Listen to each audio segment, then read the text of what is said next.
পবিত্র রজব মাসের 23 তারিখ 23 রজব চতুর্থ জুমা। আজকে জুমার আলোচ্য বিষয় হবে ইসরা বা মিরাজ। আল্লাহ তাআলার কাছে তৌফিক চাই, ওয়া তৌফিক ইল্লা বিল্লাহ, আলাইহি তাওয়াক্কালতু ওয়া ইলাইহি উনীব।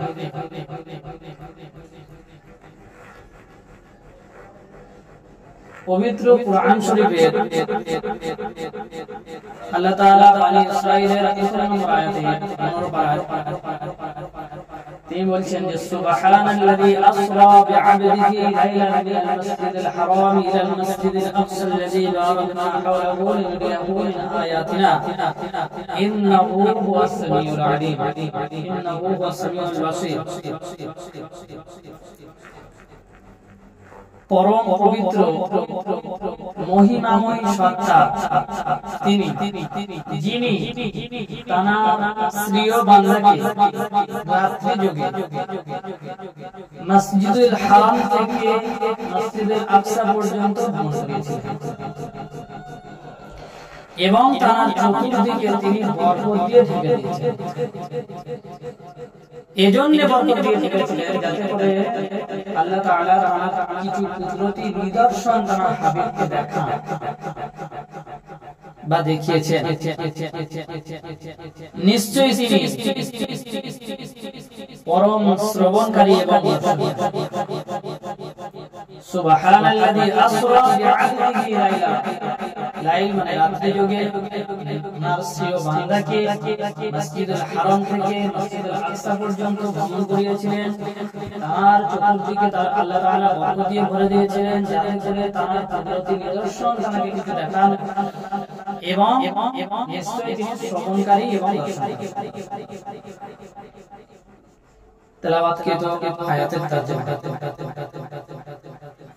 ইসরা বা মিরাজ এটি হলো আমাদের রাসূল সাল্লাল্লাহু আলাইহি ওয়াসাল্লামের বৈশিষ্ট্য।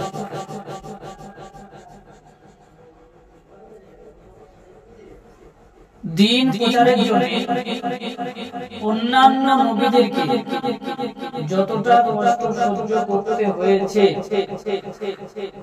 তার থেকে দ্বিগুণ বেশি আমার নবী হযরত মুহাম্মদ মুস্তাফা সাল্লাল্লাহু আলাইহি ওয়াসাল্লামকে কষ্ট সহ্য করতে হয়েছে।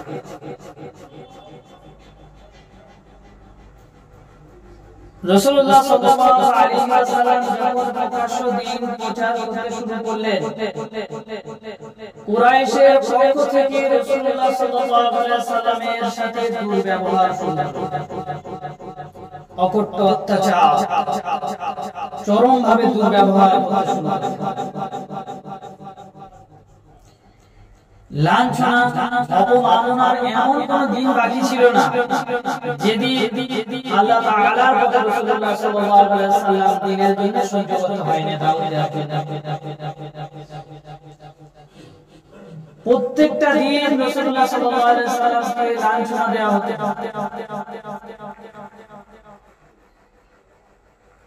কষ্ট দেওয়া হতো।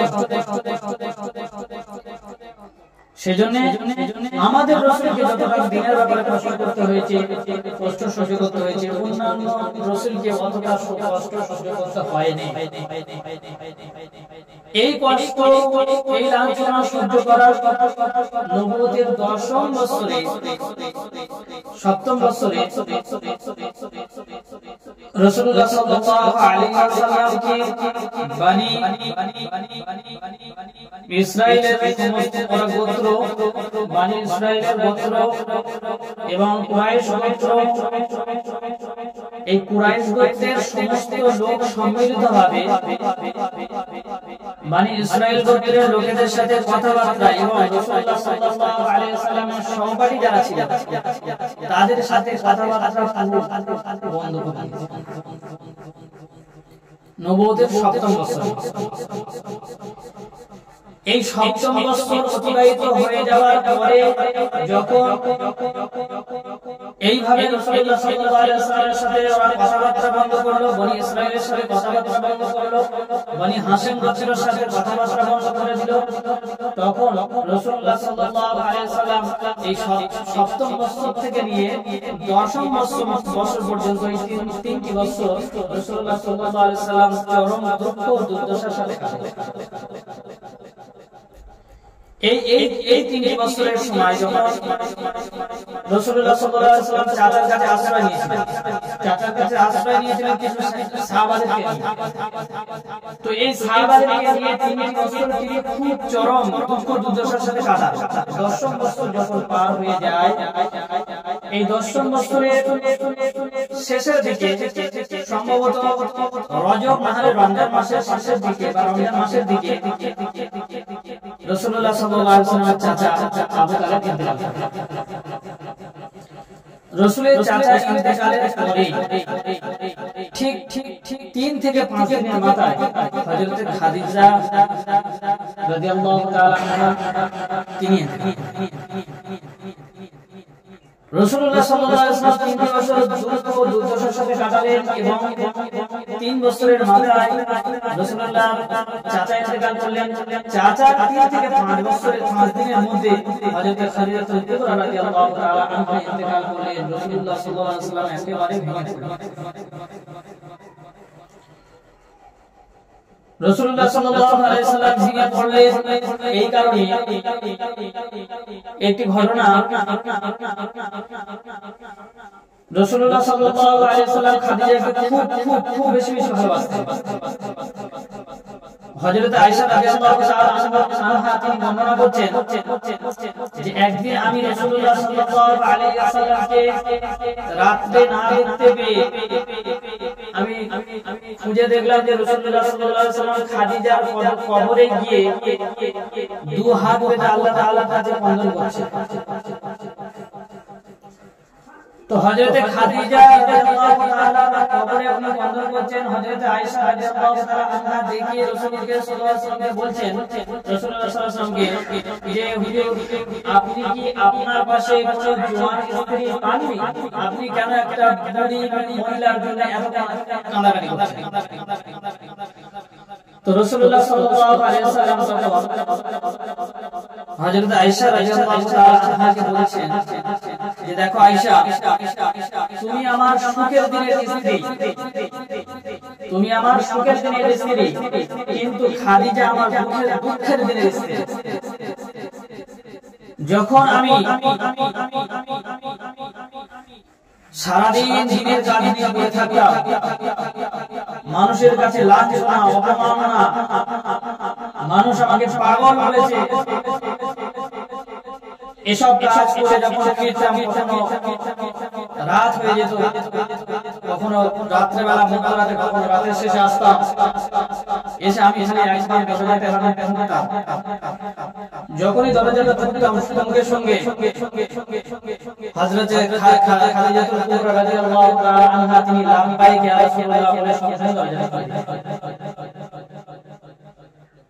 তো আমি খাদিজাকে জিজ্ঞাসা করলাম, খাদিজা তুমি কি ঘুমাও না? তো খাদিজা তিনি বলছেন যে রাসূল আপনি দিনের জন্য এত কষ্ট করেন, এত লাঞ্ছনা অপমানিত হওয়ার পরে যদি আপনি বাড়িতে এসে যদি দরজা ঠুকে আমাকে বলতে হয়, তাহলে আল্লাহর কাছে আমি মুখে রাখতে পারি। ওই জন্য আমি দরজায় ঠেক দিয়ে ঘুমাই, যাতে করে আপনার এক ডাকে সাড়া যখনই আপনি ডাকেন সঙ্গে আমি দাঁড়িয়ে দাঁড়িয়ে ঘুমাই, আমার ঘুম ভেঙে যায়, সঙ্গে আমি দরজাটা খুলে দিই। এই হলো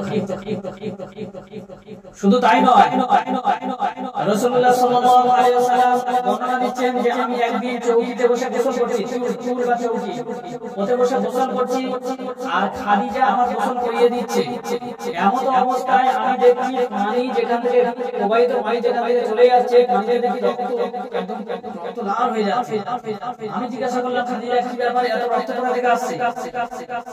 তো খাদিজা উত্তর দিচ্ছে যে রাসূল আপনার অসতর্কবশত আপনি ওই টুলটা যে বসিয়েছেন ওই টুলটা আমার পায়ের গোড়া আঙুলে পড়েছে, আর সেখান থেকে ফেটেই রক্ত আসছে। রাসূলুল্লাহ সাল্লাল্লাহু আলাইহি ওয়াসাল্লাম উঠে পড়লেন, খালিদা তুমি বলবে না তোমার পায়ের গোড়া এরকম পড়েছে?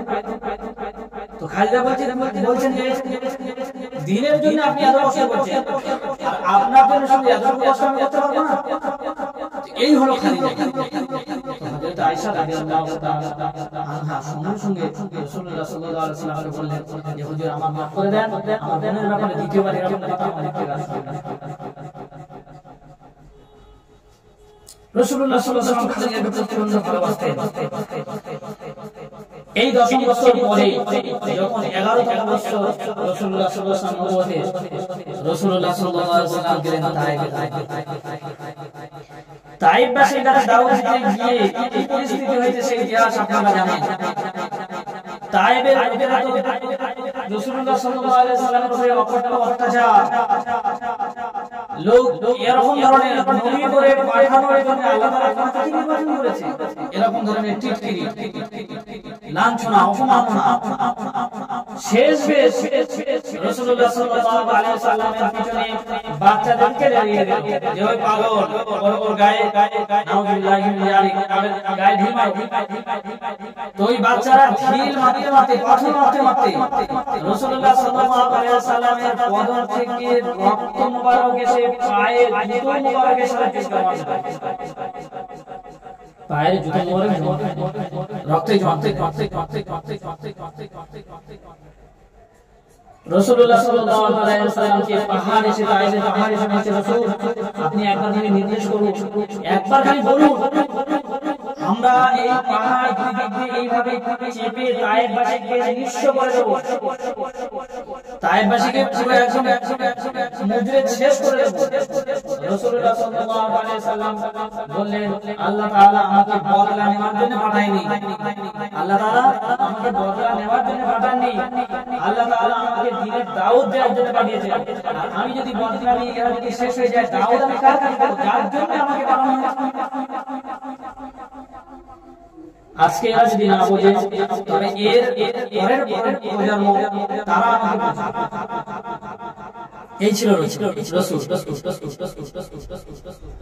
হযরত আয়েশা রাদিয়াল্লাহু তাআলা আনহা তিনি বলছেন যে রাসূলুল্লাহ সাল্লাল্লাহু আলাইহি ওয়াসাল্লাম এমন মানুষ ছিলেন, উনি বলছেন যে হযরত ইউসুফ আলাইহিস সালামকে দেখে জুলেখা পাগল হয়েছে। তো ওনার দোস্তরা জুলেখার দোস্তরা বলেছিল যে কি এমন দেখেছি ইউসুফের মধ্যে যে তুই এরকম পাগলের মতো ইউসুফের ভিতরে পড়ে আছিস। তো হযরত ইউসুফ আলাইহিস সালামের এই ঘটনাটা শোনার পরে জুলেখা বলল, সাথীদের এই কথা শোনার পরে জুলেখা বলল আচ্ছা ঠিক আছে, তোদের হাতে একটা করে প্লেট দেবো, প্লেটের একটা ছুরি দেবো, প্লেট থাকবে তাতে একটা আপেল থাকবে, এই আপেলটা তোরা খাবে। আমি একবারে সংক্ষিপ্ত আকারে ঘটনাগুলো বলছি। তো এই প্লেটটা একটা করে পেয়ালা থাকছে, প্লেট থাকছে, প্লেটে একটা ছুরি, একটা ফল। আমি যখন রেডি করবো তখন কাজ শুরু করবো, কাটা শুরু করবো ওই সময় ইউসুফ আলাইহিস সালামকে ভাত থেকে ভাত আর বলছি চলো রেডি কর কাটো। তো ইউসুফের দিকে তাকাতে তাকাতে ওই দোস্তগুলো বন্ধুগুলো সাইডগুলো আর এখন ফল কাটতে কাটতে নিজের আঙুলকে রাখছে। তখন বুঝতে পারছি হযরত আয়েশা রাদিয়াল্লাহু তাআলা আনহা তিনি বলছেন যে খাদিজার বন্ধুরা দোস্তরা ওরা আঙুল কেটে ফেলেছে আমার ইউসুফকে দেখে, আর রাসূলুল্লাহ সাল্লাল্লাহু আলাইহি ওয়াসাল্লামকে যদি দেখতো ওরা আঙুলটা গোটা কাট হয়ে গেছে। এই নবীকে এত কষ্ট দেয়া হচ্ছে, পাথর ছুঁড়ে মারা হচ্ছে, চিন্তা করে দেখুন তো সব এদিকে পাথর ওদিকে পাথর ছুঁড়ে দিয়েছে, এখানে লাগছে সেখানে লাগছে, ওটা গায়ে লাগছে, এরকম অনুভব করছেন আপনারা? কত কষ্ট সহ্য করতে হচ্ছে। এত কিছু করার পরে বললাম না সর্বপ্রথম যে এটা হলো রাসূলুল্লাহ সাল্লাল্লাহু আলাইহি ওয়াসাল্লামের একটি বৈশিষ্ট্য। সমস্ত পরীক্ষা নিরীক্ষা যখন শেষ করলো রাসূলুল্লাহ সাল্লাল্লাহু আলাইহি ওয়াসাল্লামকে আল্লাহ তাআলা মিরাজের মাধ্যমে তার মর্যাদা বললেন, এটাকে ইসরা বা মিরাজ। তো কথা হলো রাসূলুল্লাহ সাল্লাল্লাহু এটা যেমন এটা ইসরা বা মিরাজ এটা একটা বৈশিষ্ট্য। প্রত্যেকটা নবী যতগুলো দুনিয়াতে নবী এসেছেন প্রত্যেক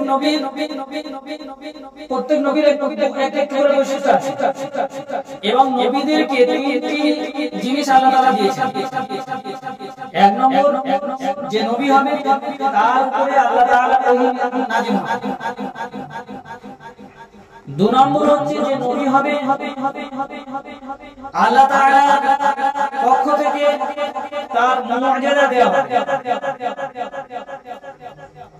এবং তাকে উত্তম পূর্ণাঙ্গ উত্তম চরিত্র দান করা হবে। এবং এই যে মুজিজা প্রত্যেক নবীকে মুজিজা দেওয়া হয়েছে।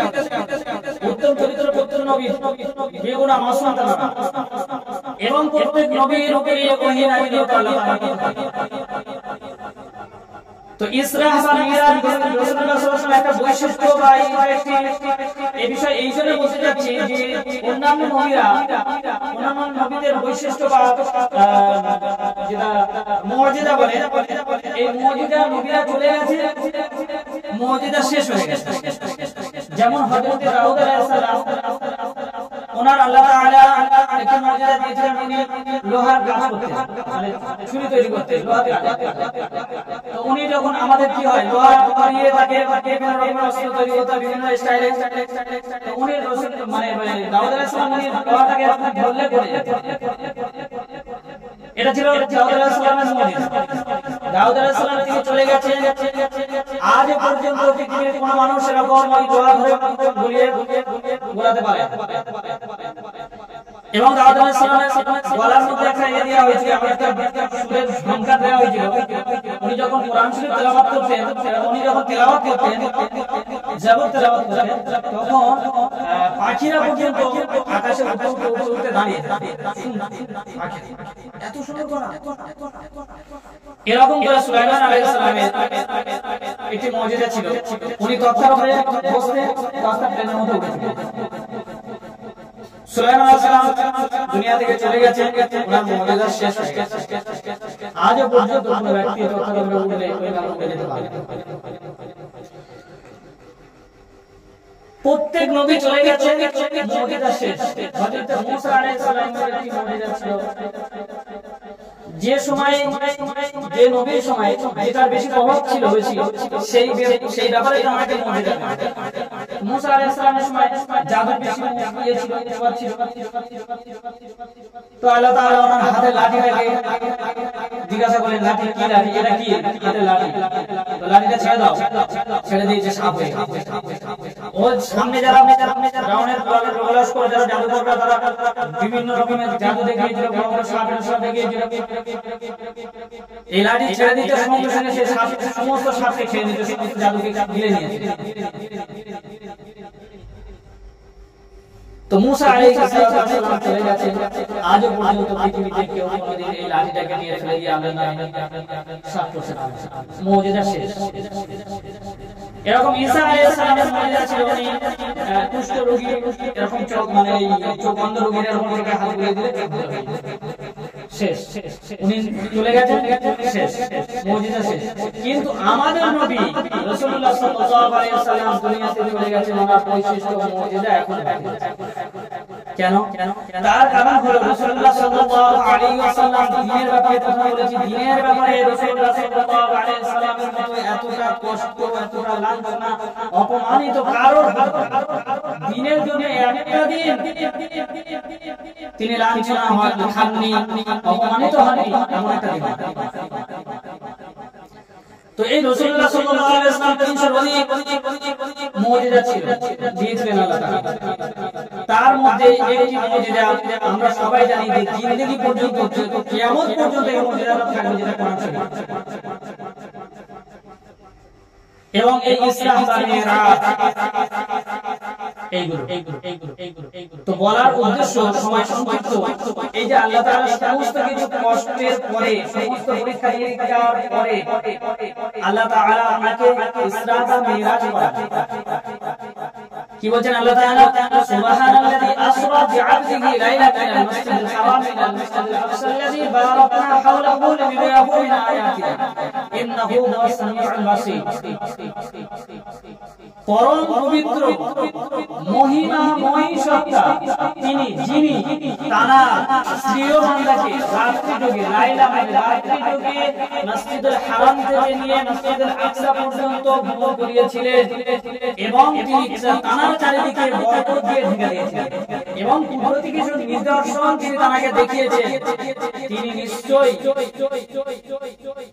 অতি শ্রবণকারী এবং দর্শনকারী। আল্লাহ তাআলা এই যে ইসরা বা মিরাজ করালেন, কবে করালেন, কেন করালেন, মিরাজে গিয়ে আল্লাহ তাআলা এই যে রাসূলুল্লাহ সাল্লাল্লাহু আলাইহি ওয়াসাল্লামকে কুদরতি নিদর্শন কি দেখালেন, এক নম্বর আসমান থেকে নিয়ে প্রথম আসমানে কি দেখালেন, দ্বিতীয়, চতুর্থ, পঞ্চম, সপ্তম আসমানে কি দেখালেন, জান্নাতে কি দেখলেন, জাহান্নামে গিয়ে কি দেখলেন, আল্লাহর সাথে কি কথা হলো, সেখান থেকে আল্লাহ তাআলা কি দিলেন, এই বিষয়ে কথা বলবো সামনের সপ্তাহে ইনশাআল্লাহ।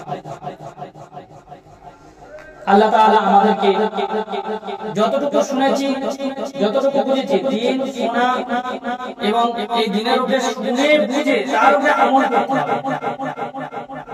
শোনার নাম ঈমান, জানার নাম ঈমান, জানার নাম ঈমান নয়, মানার নাম ঈমান। তাই মেনে নিতে হবে, দিনকে বুঝতে হবে, বুঝে তার উপরে আমল করা হবে। আল্লাহ তাআলা আখির দাওয়ানা